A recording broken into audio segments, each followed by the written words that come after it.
നമസ്കാരം ഗൈസ്. ഞാനിതിപ്പോൾ സംസാരിക്കാൻ ആഗ്രഹിക്കുന്നത് ഡെൻ്റൽ കോളേജ് വിദ്യാർത്ഥിയായിരിക്കുന്ന നിതിൻ രാജിനെക്കുറിച്ചാണ്.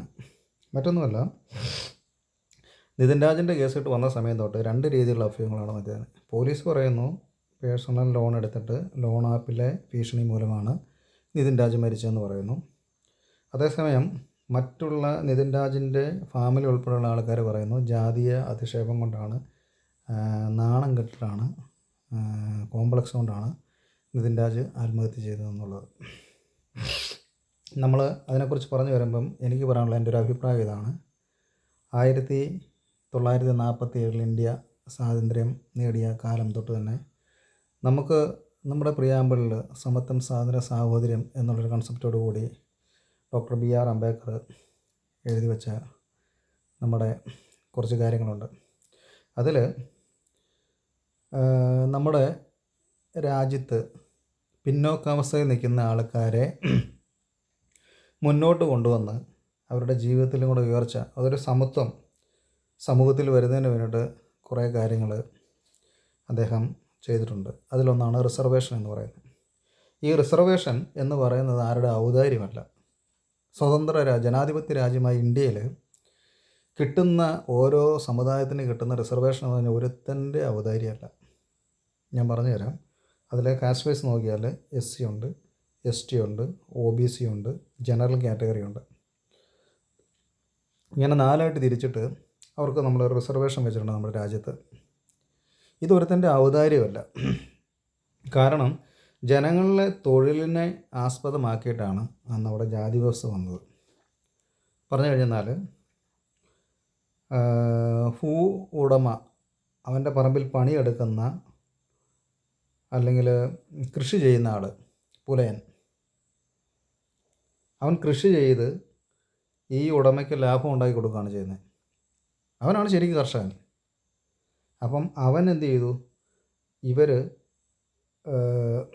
ചെറിയൊരു കുടിയടപ്പായിട്ടൊരു 10 സെൻറ്റ് സ്ഥലം അല്ലെങ്കിൽ 5 സെൻറ്റ് സ്ഥലം കൊടുത്ത് അവനെ അവൻ്റെ പറമ്പിലെ അധിപനാക്കി വെച്ചിരിക്കുകയാണ്. അപ്പം മുതലാളിമാരായിട്ട് ലാൻഡ് ലോഡായിട്ടുള്ള ആൾക്കാർക്ക് 5, 10, 15, 25, 100 ഏക്കറുള്ള ആളുകൾക്കൊക്കെ അവിടെ എവിടെയും കുറച്ച് പുലയന്മാരുണ്ടാവും. അവരായിരിക്കും ഇവരുടെ കൃഷി കാര്യങ്ങൾ നോക്കി നടത്തുന്നത്. അവരുടെ ലോകമെന്ന് പറയുന്ന ഇവരുടെ ഈ മുതലാളിയാണ്. ഈ മുതലാളി എന്ത് പറയുന്നു അതിനപ്പുറത്തേക്ക് ഒരു വിധേയത്വമാണ് അവർക്ക്. അതിനപ്പുറത്തേക്ക് അവർക്ക് വേറെ ഒരു കാഴ്ചപ്പാടുമില്ല. അവരുടെ മക്കളെക്കുറിച്ചോ അവരുടെ കുടുംബത്തെക്കുറിച്ചോ ഒന്നും അവർക്ക് അതിനെക്കുറിച്ച് അറിയത്തില്ല. അപ്പോൾ അങ്ങനെ ഒരു സമുദായം നമ്മുടെ ഇടയിലുണ്ട്. ആ സമുദായത്തിന് മുന്നോട്ട് വരണം എന്നുണ്ടെങ്കിൽ വേറെ ഒരു സർക്കാരിൻ്റെ ആനുകൂല്യമല്ലാതെ വേറെ ഒരു ഓപ്ഷനുമില്ല. അല്ലെന്നുണ്ടെങ്കിൽ ഈ മുതലാളി നിരൂപിക്കണം. അപ്പോൾ മുതലാളിയെ സംബന്ധിച്ചോളം അവൻ എന്താ ചെയ്യുന്നത്, അവൻ അധിപനായിട്ട് നിൽക്കുന്നിടത്തോളം കാലം അവന് പ്രായത്തിൽ മുതിർന്ന ആളാണെങ്കിലും അവൻ്റെ പറമ്പിലെ പണിയെടുക്കുന്ന പുലയനെ പേര് ചൊല്ലിയേ വിളിക്കുകയുള്ളൂ. അവൻ്റെ മക്കളും അങ്ങനെ തന്നെ വിളിക്കത്തുള്ളൂ. ആ ഒരു ആധിപത്യം അവൻ്റെ മേലും ഒരു വിധേയത്വം ഈ പുലയനായ വ്യക്തിക്ക് തൻ്റെ മുതലാളിയോടും ഉണ്ടായി. അതാണ് ഒരു കാറ്റഗറി എന്ന് പറഞ്ഞു കഴിഞ്ഞാൽ ഷെഡ്യൂൾ കാസ്റ്റ്. ഇവരുടെ ഉന്നമനത്തിനായിട്ട് ചില റിസർവേഷൻ ഗവൺമെൻറ് മുമ്പോട്ട് വെച്ചു. അതൊരു കാറ്റഗറി. അതുപോലെ തന്നെ ഷെഡ്യൂൾ ട്രൈബിൽ പെടുന്ന ആൾക്കാരുണ്ട്. ST വിഭാഗത്തിൽപ്പെട്ടിരിക്കുന്ന വിവിധ തരത്തിലുള്ള ആൾക്കാരുണ്ട്. ഞാനിപ്പോൾ ജസ്റ്റ് ഒരു പേരെടുത്ത് പറഞ്ഞിട്ടുള്ളൂ. കോമൺ ആയിട്ട് ആളുകൾ പറയുന്നൊരു പേരെന്നുള്ള നിലയ്ക്ക് ഞാൻ പറഞ്ഞതേ ഉള്ളൂ. അതുകൂടാതെ തന്നെ OBC ഈഴവ കാറ്റഗറി പെട്ടിട്ടുള്ള ആൾക്കാരുണ്ട്. OBC പെട്ടിട്ടുള്ള ആൾക്കാർ, അതിൻ്റെ അകത്ത് ആശാരിമാർ വരും, മറ്റ് പല വിഭാഗങ്ങൾ വരുന്നുണ്ട്. അപ്പം സാമ്പത്തികമായി പിന്നോക്കം നിൽക്കുന്ന ഈ ഒരു കാറ്റഗറിക്ക് വേണ്ടി നമ്മുടെ ഇന്ത്യയിൽ വെച്ചിരിക്കുന്ന ഒരു റിസർവേഷൻ, അത് അവരുടെ റൈറ്റാണ്. അത് ആരുടെ ഔദാര്യമല്ല. ആർക്കും ഔദാര്യം കൊടുത്തതൊന്നുമല്ല. ഒരു മുതലാളി ഔദാര്യം കൊടുത്തതല്ല അത് എന്നുള്ള കാര്യം നമ്മൾ ആദ്യം മനസ്സിലാക്കണം. ഇതാരുടെ ഔദാര്യമല്ല, ഇത് അവകാശമാണ്. സ്വതന്ത്ര രാജ്യത്ത് അത് ഇൻഡിപെൻഡൻറ്റ് ഇന്ത്യയിൽ, സ്വാതന്ത്ര്യ ഇന്ത്യയിൽ ജനങ്ങൾക്കുള്ള അവകാശമാണത്. അപ്പം ആ ഒരു കാറ്റഗറി വെച്ച് വരുമ്പോഴത്തേനും നമുക്കറിയാം, ഇപ്പോൾ MBBS മെഡിക്കൽ സ്റ്റുഡൻസൊക്കെ ആയിട്ട് ഞാൻ ഒത്തിരി ഇടപഴകുന്ന ആളാണ്. ഇടപഴകിയ സമയത്ത് എനിക്ക് മനസ്സിലാകുന്നത് അവരെപ്പോഴും പറയുന്നത് റിസർവേഷനുള്ള ആൾക്കാരുള്ളത് കൊണ്ട് ജനറൽ കാറ്റഗറിക്ക് എന്ത് ചെയ്യുന്നില്ല, കിട്ടുന്നില്ല. അത് ആ ഒരു സാഹചര്യം നോക്കിയിട്ട് ഇന്നും ഞാനൊരു കാര്യം ചോദിക്കട്ടെ, ഇന്ന് കേരള മന്ത്രിസഭയിൽ SC ST വിഭാഗത്തിൽപ്പെട്ട എത്ര മന്ത്രിമാരുണ്ട്, അല്ലെങ്കിൽ എത്ര MLA മാരുണ്ട്? നിങ്ങളൊന്ന് ആലോചിച്ച് നോക്കുക. കാരണം ഈ ഒരു ഈക്വാലിറ്റി വരുന്നതിനുണ്ട്. അതുപോലെ തന്നെയാണ് സ്ത്രീകൾക്കും ഒരു റിസർവേഷൻ വെച്ചിട്ടുണ്ട്. അതായത് നമ്മുടെ രാജ്യത്ത് എല്ലാ മേഖലകളിലും സ്ത്രീകളുടെ സാന്നിധ്യം വേണം, എല്ലാ സമുദായത്തിൽപ്പെട്ട ആൾക്കാരുടെ സാന്നിധ്യം വേണം എന്നുള്ളൊരൊറ്റ ആശയത്തിലാണ് അങ്ങനെ വെച്ചിരിക്കുന്നത്. അപ്പം പല വീടുകളിലും സാമ്പത്തികമായിട്ട് മുന്നോക്കം നിൽക്കുന്ന ആൾക്കാർ, അല്ലെങ്കിൽ ജാതിയിൽ മുന്നോക്കം നിൽക്കുന്ന ആൾക്കാർ ഒരു പുച്ഛത്തോടെയാണ് എന്ത് ചെയ്യുന്നത്, അവരുടെ മക്കളെ എടുത്ത് അവർ ഈ ഒരു റിസർവേഷൻ കാറ്റഗറിയെക്കുറിച്ച് അവതരിപ്പിക്കുന്നത്. എല്ലാവരും മനുഷ്യനാണ്, എല്ലാവരുടെ ശരീരത്തിൽ ചോരയാണ്, എല്ലാവരും കഴിക്കുന്ന ചോറാണ് എന്ന് ഒന്ന് മനസ്സിലാക്കാനുള്ള സാമാന്യ ബോധം ഉണ്ടെങ്കിൽ അങ്ങനെയുള്ള ആൾക്കാരും എന്ത് ചെയ്യത്തില്ല, ഈ ഒരു തരം തിരിച്ച രീതിയിൽ സംസാരിക്കത്തില്ല. ഇവിടെ ഈ ഡെൻ്റൽ കോളേജിൽ അധ്യാപകനെക്കുറിച്ച്, അയാൾ SC ആണെന്നാണ് ലേറ്റസ്റ്റായിട്ട് നമുക്ക് മനസ്സിലായ ഒരു കാര്യം. അയാൾ എന്ത് ചെയ്യുക, അയാൾ ഇൻസൾട്ട് ചെയ്യുകയാണ്. നമുക്കറിയാം, പഠിച്ചു വരുന്ന കുട്ടികളെ സംബന്ധിച്ചോളം അവരെ നമ്മൾ മോൾഡാണ്. ഒരു ഡോക്ടറെ സംബന്ധിച്ചോളം എത്രത്തോളം അവൻ നല്ലൊരു മനുഷ്യനായിട്ട് വരുന്ന അത്രത്തോളം അവൻ പേഷ്യൻറ്റിന് ഗുണം ചെയ്യുകയാണ് ചെയ്യുന്നത്. അവനെ സമീപിക്കുന്ന രോഗികളെ അവൻ അത്രത്തോളം നന്നായിട്ട് ശുശ്രൂഷിക്കും. ഇല്ലെങ്കിൽ ആ ജാതി വ്യവസ്ഥയിലായിരിക്കും അവൻ്റെ മുമ്പിൽ വരുന്ന ആളുകളെ അവൻ കാണുന്നത്. ഞാൻ പറഞ്ഞ പോയിന്റ് നിങ്ങൾക്ക് മനസ്സിലാകുന്നുണ്ടോ എന്ന് പറഞ്ഞു കഴിഞ്ഞാൽ, അവനെ ഹട്ട് ചെയ്തിരിക്കുന്ന മൈൻഡ് ഉള്ളിടത്തോളം കാലം, അവനെ ഹട്ട് ചെയ്തപ്പെട്ട ഗ്രൂപ്പിൽപ്പെട്ട ഒരാൾ വന്നു കഴിഞ്ഞാൽ അവൻ ആ രീതിയിലല്ലേ കാണത്തുള്ളൂ. എന്ന് പറയുന്നത് നമ്മുടെ സമൂഹത്തെ നശിപ്പിക്കുന്ന ഒരു സാമൂഹിക വിപത്തായിട്ടാണ് ഈ ജാതീയ അധിക്ഷേപം എന്ന് പറയുന്നൊരു സംഭവം. അത് ഇവൻ അധ്യാപകരായിക്കോട്ടെ, നമ്മുടെ അയൽവക്കംകാരായിക്കോട്ടെ, അല്ലെങ്കിൽ മറ്റേതെങ്കിലും ആൾക്കാരായിക്കോട്ടെ, അവർക്ക് തക്കതായ ശിക്ഷ കൊടുക്കുക എന്നുള്ളത് നമ്മുടെ നിയമത്തിലുണ്ട്. അതിനാണ് SC ST അട്രോസിറ്റി ഒക്കെ വെച്ചിരിക്കുന്നത്. കാരണം സർക്കാർ കൃത്യമായ ആനുകൂല്യം കൊടുക്കുന്ന ആൾക്കാരെ ആനുകൂല്യത്തിൻ്റെ പേരിൽ ഇൻസൾട്ട് ചെയ്യുകയോ അവരെ വേദനിപ്പിക്കുകയോ അവരെ അറ്റാക്ക് ചെയ്യുകയൊക്കെ ചെയ്തു കഴിഞ്ഞാൽ അതിനാണ് SC ST അട്രോസിറ്റി വെച്ചിട്ടുണ്ട്. കൃത്യമായ നിയമമാണ്. അകത്തോട്ട് പോയാൽ പുറത്തോട്ട് വരാൻ കുറേ സമയമെടുക്കും.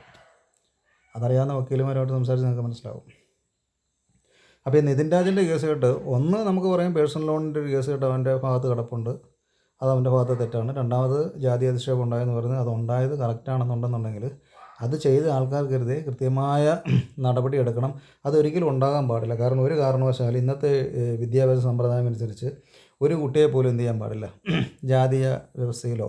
പണ്ടൊക്കെ സ്റ്റൈപ്പൻ്റൊക്കെ കൊടുക്കുമ്പം നേരിട്ട് പിള്ളേരുടെ പേര് വിളിച്ച് ഓഫീസ് റൂമിൽ വിളിച്ചിട്ടാണ് പണ്ടൊക്കെ സ്റ്റൈപ്പൻ്റ് കൊടുക്കുന്നത്. ഇപ്പോൾ ആ സിസ്റ്റമൊക്കെ മാറി കൂടെയുള്ള കുട്ടികൾ അറിയാതെ തന്നെ അവരുടെ അക്കൗണ്ടിലേക്ക് പൈസ കൊടുക്കുന്ന രീതിയിലൊക്കെ എഡ്യൂക്കേഷൻ സിസ്റ്റമൊക്കെ മാറിയിട്ടുണ്ട്, കുറേ കൂടെ മാറ്റങ്ങൾ വന്നിട്ടുണ്ട്. എന്നാലും പുച്ഛത്തോടെ ഈ റിസർവേഷൻ കിട്ടുന്ന ആൾക്കാരോട്, റിസർവേഷൻ ഇല്ലാത്ത ജനറൽ കാറ്റഗറിപ്പെട്ട ആൾക്കാർ പുച്ഛത്തോടെ സമീപിക്കുന്ന ഒരു രീതിയുണ്ട്. ആ ഒരു രീതിയാണ് പല മേഖലകളിലും, വിദ്യാഭ്യാസ മേഖലകളിലായിക്കോട്ടെ, ജോലി സംബന്ധമായിക്കോട്ടെ, പല മേഖലകളിലും ഫിസിക്കലല്ല മാനസികമായിട്ട് മെൻ്റൽ ടോർച്ചർ ചെയ്ത് പല ആൾക്കാരെയും നശിപ്പിക്കുന്ന ഒരു സംഭവമാണിത്.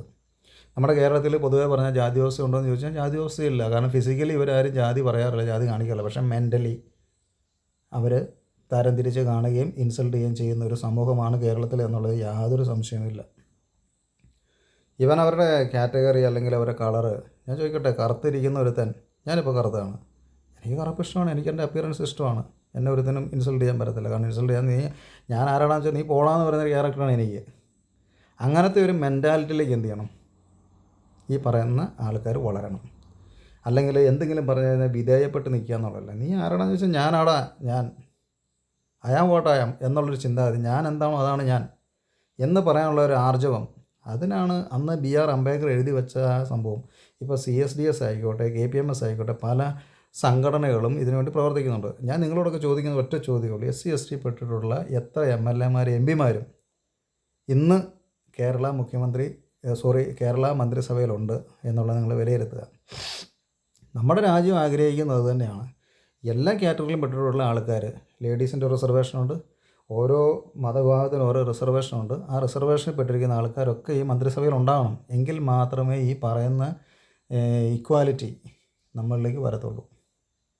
അതല്ലാത്തിടത്തോളം കാലം നമ്മൾ എത്രത്തോളം ഘോരമായിട്ട് സംസാരിച്ചാലും നമ്മളെ ജാതി അധിക്ഷേപം കാണിച്ചെന്ന് പറഞ്ഞിട്ടൊന്നും ഒരു കാര്യമില്ല, ഒരു ഉന്നതി വരുന്നില്ല.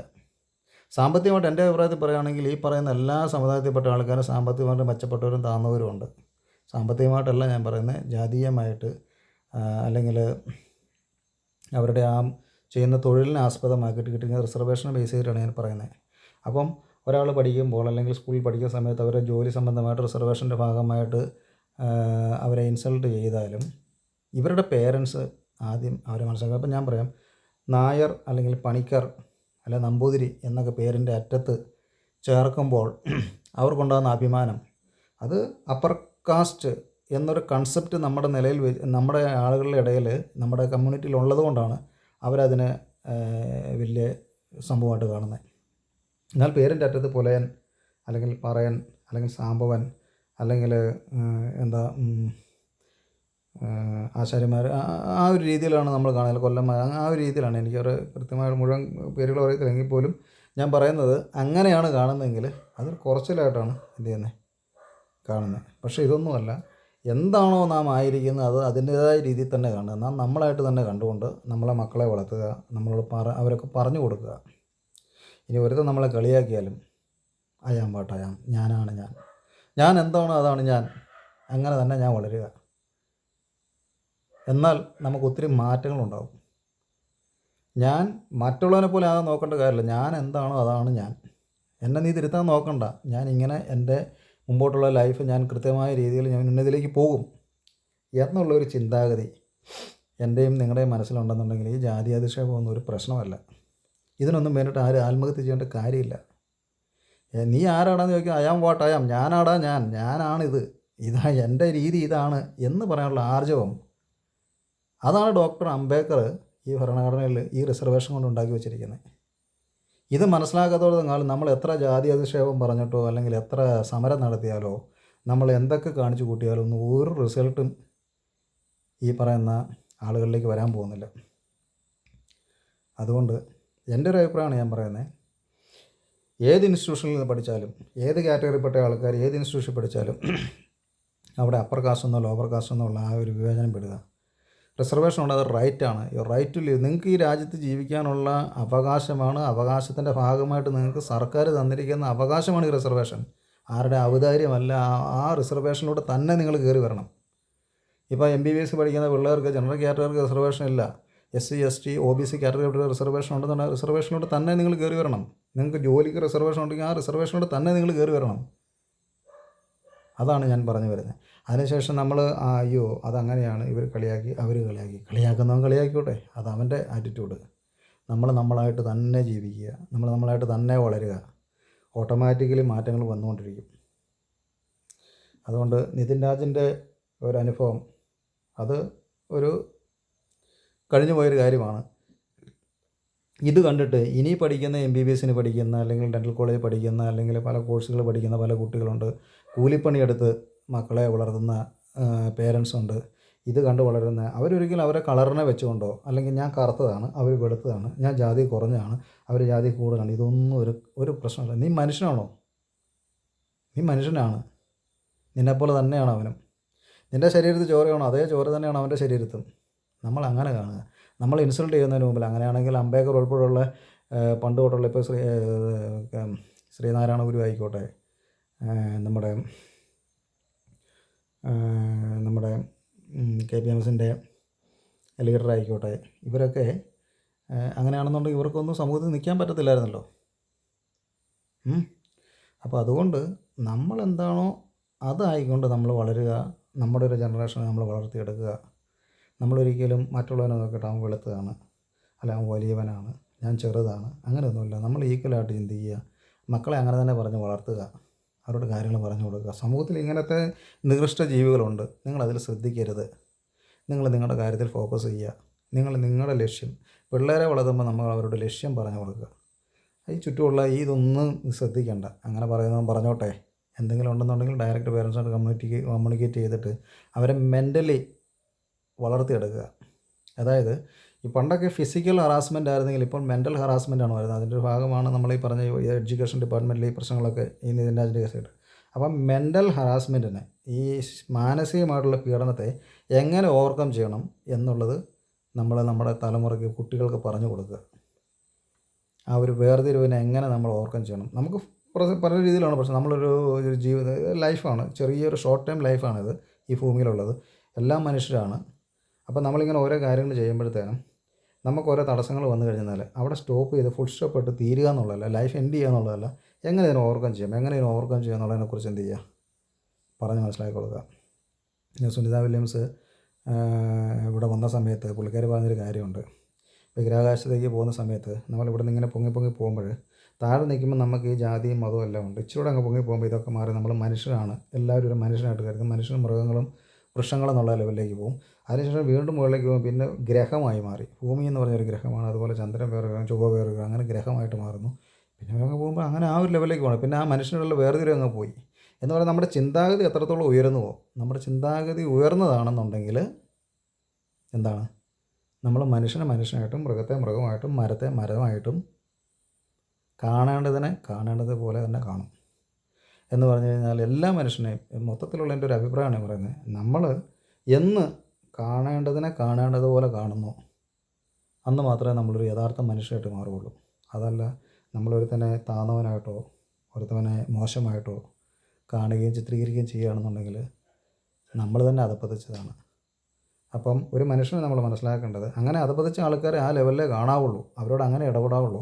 ഇച്ചിരി ഉയർന്ന ചിന്താഗതിയുള്ള ആൾക്കാരെ ആ റെസ്പെക്റ്റിൽ കാണുക, അധപ്പതിച്ച ആൾക്കാരെ ആ അധപ്പതിച്ച രീതിയിൽ കാണുക. അപ്പോൾ നമുക്ക് നമ്മളിലേക്ക് ഒരു മാറ്റങ്ങൾ വരും.